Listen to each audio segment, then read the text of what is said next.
do consulting, coaching, help people go crawl out of their shell.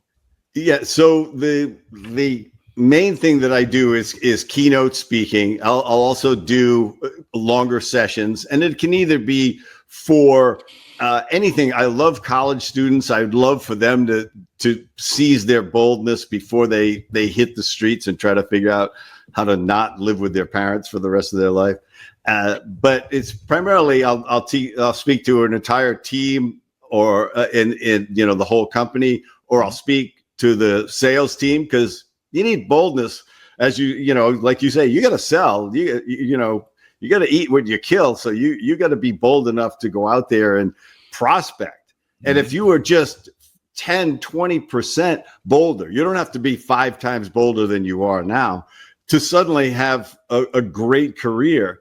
And what happens is you build your confidence as a salesperson by being bolder, by asking for a bigger order.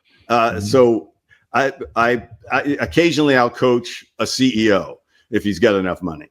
If I'm, as you know, like if he's, if he's got leadership challenges, I ran a company with 250 people, and we peaked out at about $50 million a year. But we did it for 20 something years. Is that all? Yeah, I know. I know. That's pretty awesome. I'm a slacker, I sold out early, but and still so really good. And occasionally do workshops. You'll love this in terms of like not being embarrassed. The last workshop I did, there was an opportunity that I offered people to do an embarrassment challenge, which was to strip and wear an adult diaper and walk a city block. And we had 7 guys willing to do it, and 1 woman, and she was, "Can I keep my tights on?" And I said, "We got to ask the guys." It's like, and the guys went, "Yeah, let her keep it." And we did it. We all did it. I said, "I'm going to do it. If you guys do it, I'm going to do it." And we did it. And they came back and they went, "That was such a non-event." Because they were deliberately being ridiculous. Because one woman actually went by and went, "You look ridiculous." And one guy went like, "Really? How so? I don't know what you mean." And it was like, yeah. So if you act foolish on purpose, then you're getting the expected result, and you realize it means nothing. Yeah, I mean, you don't have to take anything on. Yeah.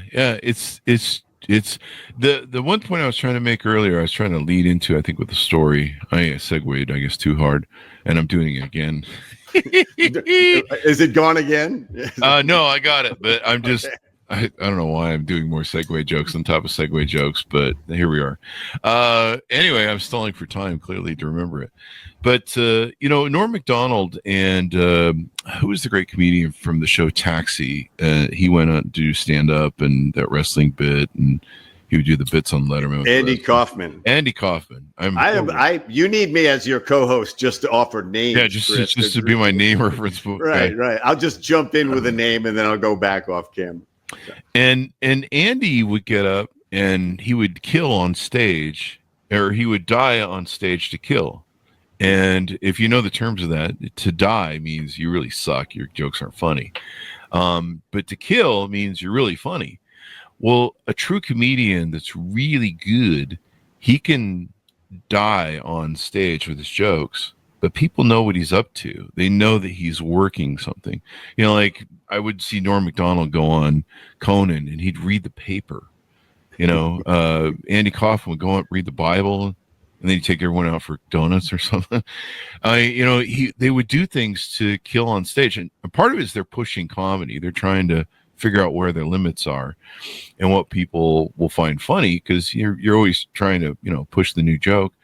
But learning to tell bad jokes just to get things rolling. And then usually once something comes out, or somebody will say something funny too. Like sometimes I'll be in a line in Walmart and I'll say something about something and somebody will be like, "Oh yeah." And I'm like, "Hey, that's pretty funny."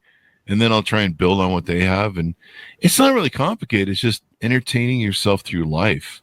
It's also about holding frame too. I don't know if you think about that when you talk about stuff, but I try and hold frame wherever I'm at. I try to be the guy in the room. I'll go to parties and I'll just start talking to people, telling jokes, and people come over, and then pretty much I have a whole bunch of people laughing in front of me, and I'm getting the juice of people laughing, and it's fun because it beats just standing there going, I'm just standing at the party, checking out the CD collection. Yeah, it's just miserable, man. It's just miserable, and I get bored, no CD, but it's fun, and sometimes people will say stuff to you. They're like, "Hey, man, thanks for really doing that, man, because I really hate this."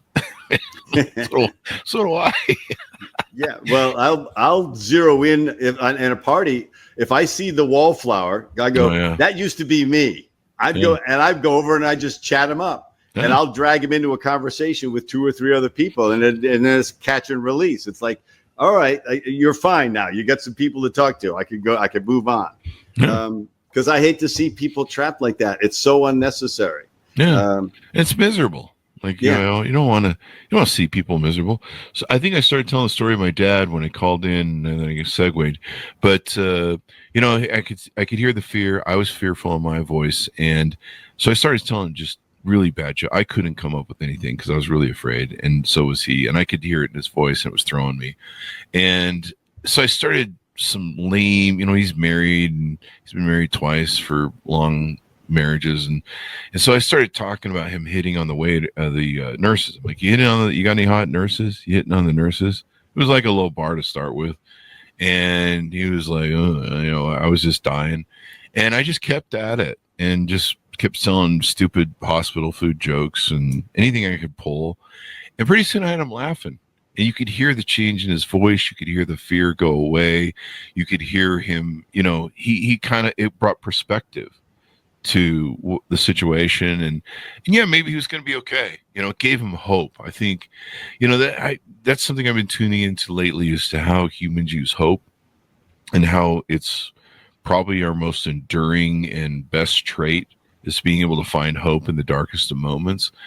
And I think that's kind of what sometimes we do in those moments. We let everybody know, hey, there's hope. We're not alone. We're going to get through this.